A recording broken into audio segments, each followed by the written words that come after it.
You have to give me a wave when we're live. Should I just like read verbatim what I answered? Was that a we're live wave or was it just a wave? Or are you just waving at me? Oh, looks like we're live. Alright. Welcome to the Monday Mailbag edition of Nation Talks. What we're going to be doing is reading the questions from the Mailbag at OilersNation. Me, The Nation Dan, and Chris the intern will be answering your questions. And we're being filmed by Evan, our NAIT student, our large adult son, with his iPhone. So say hello to Evan. You can turn around and show yourself on that if you want. Evan, show yourself. If you're comfortable. Show yourself. Everybody wants to know what Evan looks like. It's a big mystery. He's so shy. Everyone's unsure he actually exists. Everyone's been suggesting Evan might be a myth, like the Winnipeg airport. Yeah. Winnipeg allegedly has an airport, but People have been telling us online that Winnipeg has an airport, but we all know that Winnipeg doesn't have an airport, so it's a little confusing. all right. First question. Brady asks, "Are you guys at all surprised?" Yes, Tom Brady, after the game yesterday, asks, "Are you at all surprised by how angry Oilers fans have been since the loss against New Jersey? I was upset by that game too, but it seems like many are writing the team off already." Chris, are you surprised at how angry Oilers fans are? No. This question was a few days ago. They asked this question before the win on Saturday. And The 2-1 win against the New Jersey. Tom Brady asked the question before the win. Yes. Okay. But what I'm even more surprised about is how angry fans were still online after we won a game and not just lost. I wasn't surprised after they lost to New Jersey, or even their second game, because that just shows how on edge we all are this year. Everyone's very angry about everything. Dan? See, I think it's the fact that we went from Gothenburg, Sweden, to nothing for 5 days, and guys and girls just had to fester and just sit on that loss, which was just a terrible effort. And then we're watching Austin Matthews score like 30 goals. And hearing about it every. He's on pace for 700 goals. Yeah, there's no surprise that Oilers fans were upset after that game, because though it was just 2 games, they look like absolute trash after New Jersey.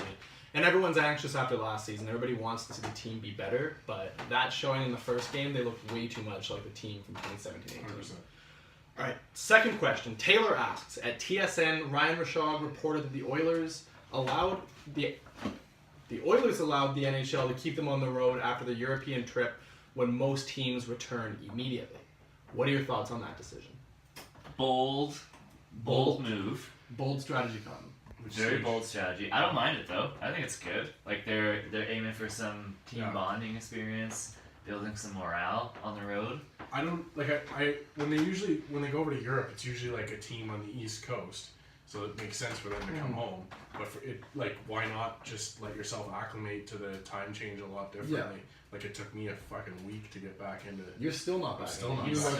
look like you haven't slept in a week. I'm still pretty tired, and I was over in Sweden for 5 days. Right, I agree. I think it's the right decision. I like the idea of the team going and doing a little bit of bonding as a group, and then getting their Eastern trip out of the way, so you don't have to do it later on during the dog days of winter. Yeah, you don't want to be jumping on a flight and heading over to the East Coast when it's minus 40 and it's dark. Just get over with that. It's just because we lost to Boston right after losing to New Jersey that people are second guessing the decision. If we had gone 2-0 in those games, everybody would have thought it was a genius move to stay. Yeah, but if we play Winnipeg and then we're home on Thursday, is that right? Yeah.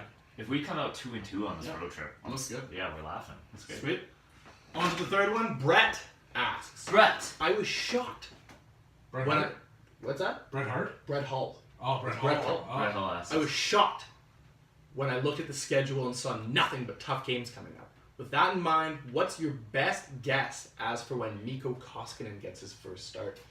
When is Mikko Koskinen getting to the net? When is the $2.5 million man with a no movement clause getting in net, Chris? The Oilers should try go as long as they can without playing Mikko Koskinen. Like the whole season? Yes, but they can't. Their first back-to-back games are 2 weeks from now, the 27th, 28th, the Saturday, Sunday.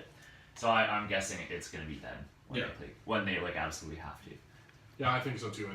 I think Chicago is probably the likely situation. They did that last year with Talbot with his many backups that he had.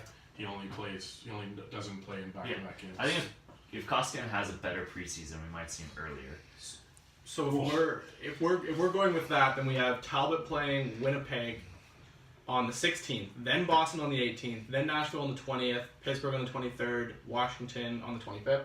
That'd be And you can't look at any of the games that Koskinen Those played are all in tough. preseason and think that he's worth putting in for those matchups. So. He's not.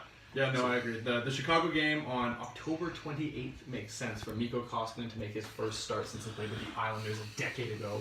Back-to-back matinee games that weekend. That is ugly. All right, fourth question. Stacy asks, were you at all surprised that Todd McLellan mixed up the lines so early in the season? I know it's only the bottom six that saw changes, but it still seems early to pull out the blender. Well, I like sitting in Sweden. I was sitting behind the net, and I noticed that there's like 2 shifts where Draisaitl and McDavid were out at the same time.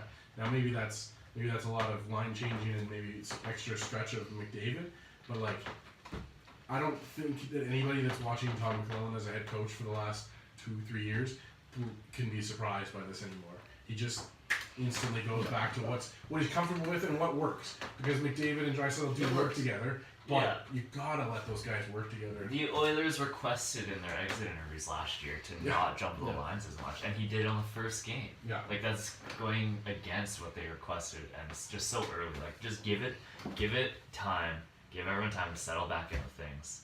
It's annoying. It's the McLellan way of coaching, and I don't necessarily think anybody here agrees with it per se, but we're also not NHL coaches, so who knows? Who knows? Not even sort of surprised. All right, fifth and final question. Harley asks, Ray Ferraro caused a stir today. This is not today. This is last week. When he said that Austin Matthews is 1A to Connor McDavid when talking about the best player in the league. Do you agree with this assessment? Ray Ferraro got a lot of retweets and likes with that tweet, and that's exactly what he was looking for. So You're saying that Ray Ferraro is some kind of just Twitter whore for attention. Yes. So I think Ray Ferraro is a good analyst, and I think what he's saying here is I think we're kind of splitting hairs, and what he's saying is, so in the past it was always Crosby, Ovechkin, 1A, 1B, which is valid.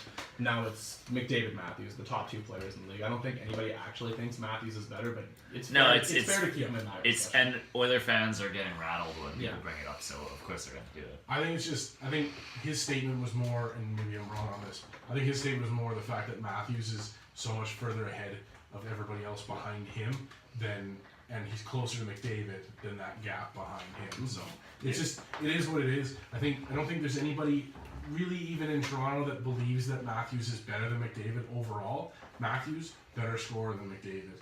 That was always the same thing with Crosby and Ovechkin.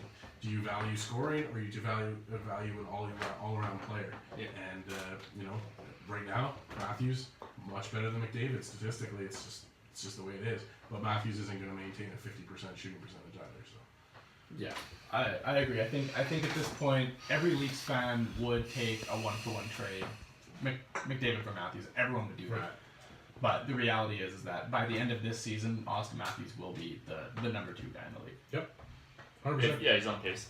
Do we have any questions coming in? I don't have any questions. I was just reading the mailbag questions. The last thing. I'm talking about people who are Oh, watching okay. us. People can ask a question. Has anybody asked a question?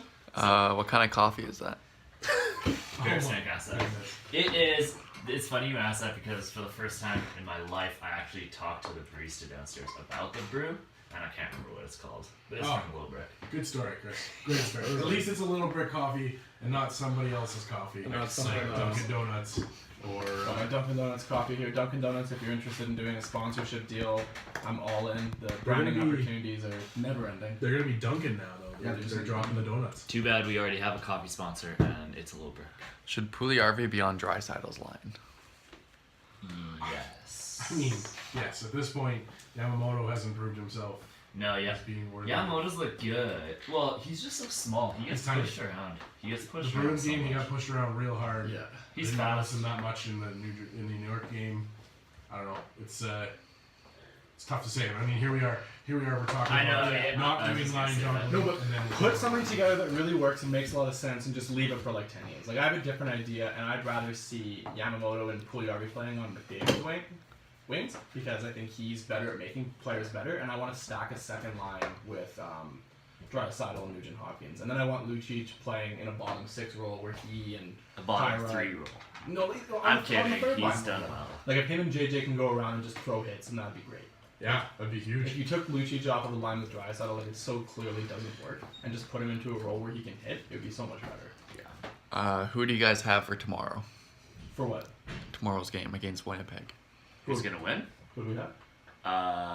Edmonton. See, that's a tough one because they had to fly into Fargo, North Dakota, And then they had take to the drive bus. there, and it was a 4-hour bus ride from That's Fargo to 2.5 Winnipeg. It hours will be. outside, It something will like be. They're currently in Edmonton, but they have to fly in that. They had to fly into Fargo. So why would they fly from New York to Edmonton to Fargo? to see their families because they haven't seen their families in. They haven't been months. back in months. They haven't been back since mid-August. They backpacked through Europe. Yeah.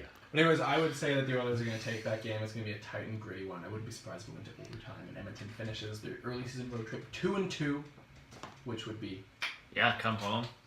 That'd be great. we're optimistic.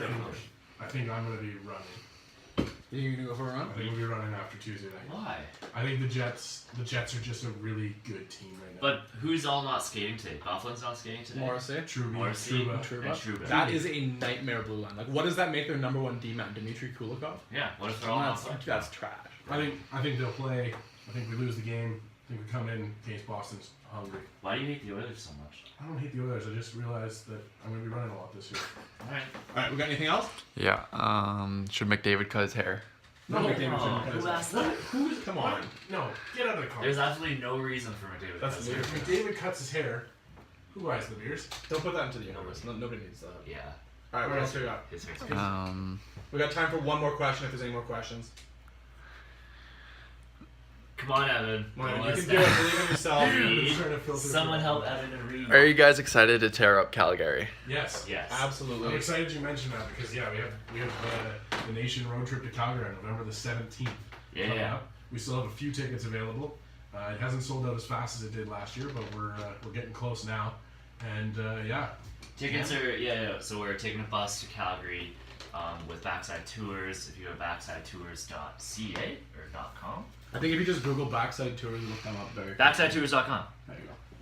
It's on their website. It's also on OilersNation.com. We're gonna go. We're gonna have a big chunk of tickets booked for a big group. We're gonna get lit up. It's gonna be a good time. We had a good time last time. I took a shovel from the Saddle Dome. I'm gonna return it this time because I think the shovel's cursed. bad juju. It's bad juju. I'm gonna give it back. I think it's the right thing to do. We also put Oilers Nation stickers Put all Oilers over Nation the stickers saddle. everywhere. I put an Oilers Nation sticker. I went into someone's luxury box and put an Oilers Nation sticker on somebody's back.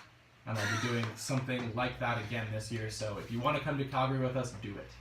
Okay, any parting thoughts No. from either of you two? Let's go Nothing. Oilers. Listen, you sound like a Jets fan lately. All this Jets Just talk. because I'm trying to Pessimistic. play the devil's advocate. That's it for the Nation Talks. Brought to you by nobody. Thank you for listening.